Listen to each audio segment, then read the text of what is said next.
Sure, we could talk with just one genre of sight and sound, but why? That's not the way that we live our life, right? We're always talking about everything. So why not on arrow.net, ARROE.net. All right, let's do it. Let's play it forward. These are real people, real stories, the struggle to play it forward. Episode number 461 is with actress Cynthia Geary from Going Home. I am good. How are you? Absolutely fantastic. I got to tell you that you guys have raised the bar when it comes to Going Home. And the reason why is because we do watch the medical shows. We do watch the police shows and things like that. And we embrace the negative sides of life, but we pull from that. And I think that Going Home is going to be one of those shows as well, is that we're going to learn something from this and we're going to become a stronger community. I agree with you. And thank you. So how do you embrace in a moment like this? Because, I mean, you guys make it feel real. Well, I will say the scripts are beautifully written and it does feel real. And we had just incredible guest stars who brought, every single one of them brought their A+ game. Tom Skerritt, Conchetta Tomei, Charisma Carpenter. And it made it super easy for me. It did feel real. You know, and hospice has always gotten the bad rap. But in reality, because I've been with someone during these moments, and it's really very beautiful inside the soul when the transition happens.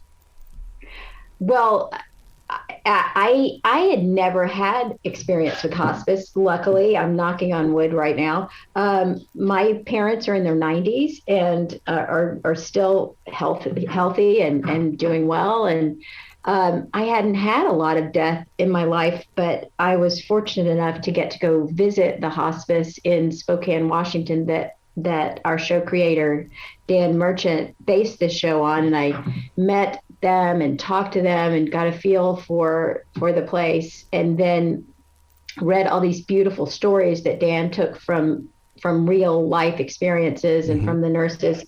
And I couldn't agree more. It is incredibly beautiful. It's a gift they give to these families who are going through this with loved ones.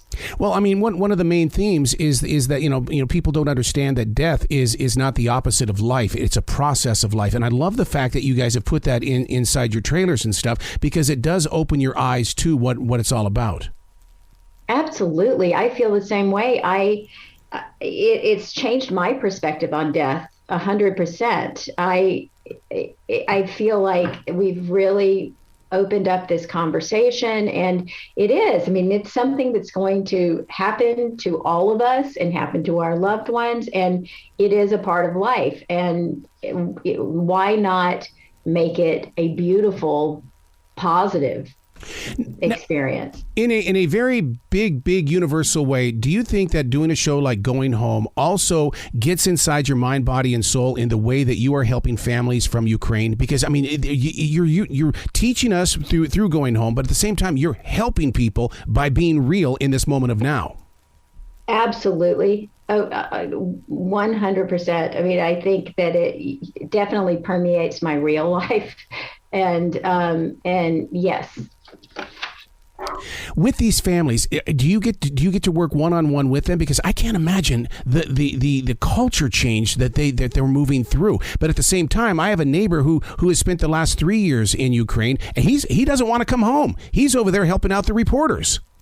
Oh yeah, and I do not. I am working with a company that works to house people that are working for U.S. based companies in Ukraine, and we have moved hundreds and hundreds of families into neighboring countries. But so I don't get to personally know the families, but I have been told that you're absolutely 100% right. I mean, many people did not want to leave their homes. They love Ukraine, and they're very loyal and nationalistic, and so that was a huge issue, because you had, as you can see on the news, and every day these people who are, I mean, their homes are destroyed and they're getting killed, and it's tragic. Mm-hmm. Do you find yourself working on something in the future to help promote the companies and stuff like that you work with? Because I mean, it's such an open space for people right now to bring even more light to the situation. Oh, yes. I hope so. I mean, well, first, I hope we're not in this situation again. Right. I would, but like everything, like we're seeing with, not to get too political, but school shootings and everything else, this all seems to keep repeating itself. I would be honored to help and be a part of anything that promotes peace and understanding and love and family. Do you know if there's a website where people can donate money?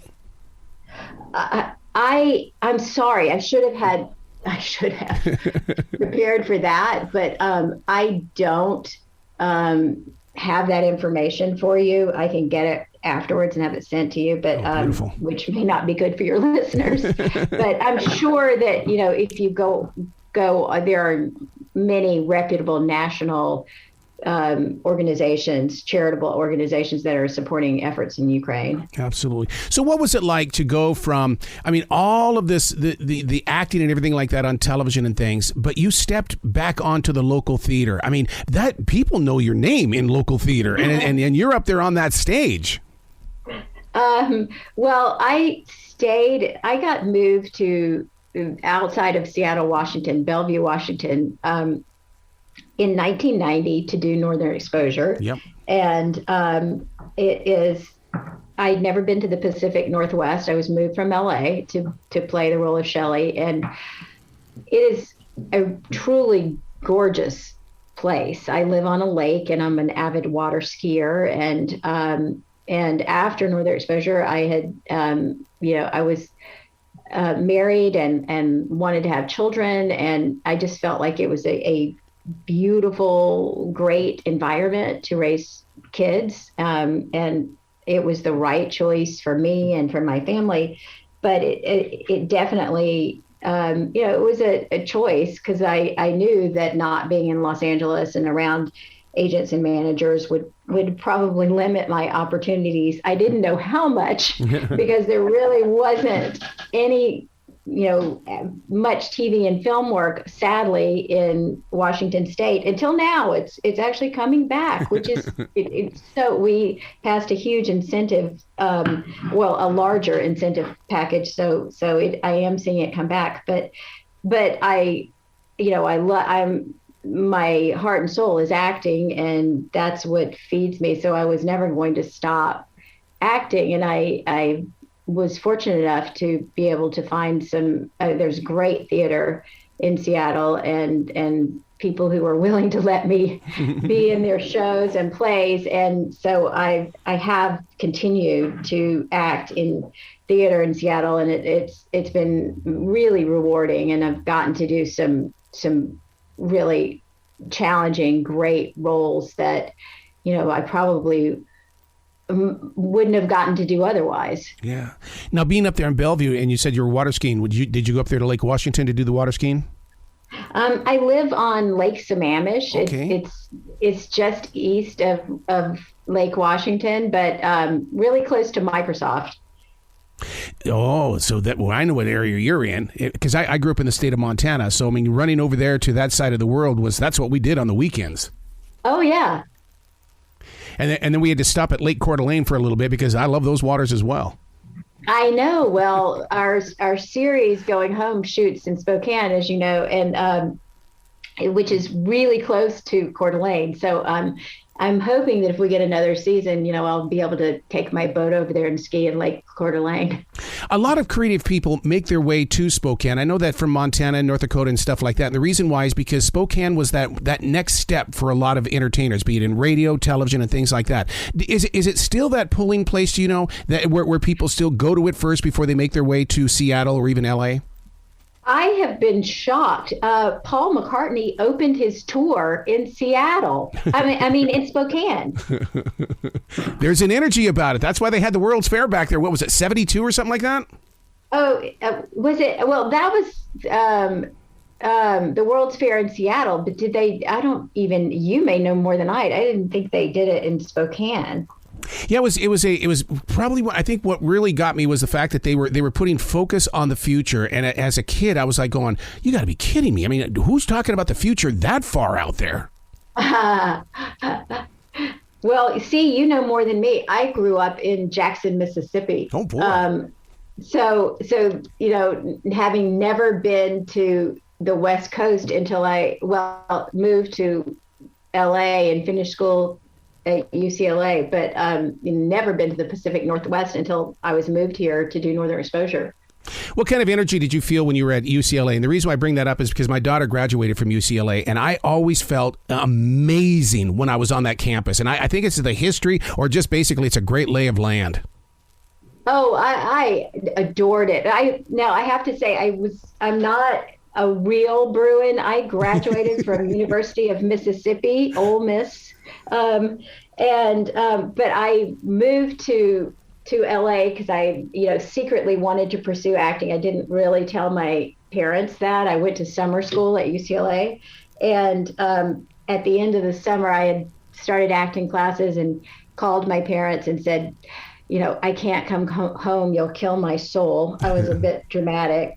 And to their credit, I was the fourth kid, and they said, okay, you can do that, but you've got to finish college and you're going to have to get a job, which I did. And like everybody else in LA, I waited tables and finished my degree at University of Mississippi. Actually let me finish my last semester of classes through UCLA. So it's a little convoluted, but the campus was beautiful. I made great friends. I loved it. I have to say, my daughter just graduated from USC. So,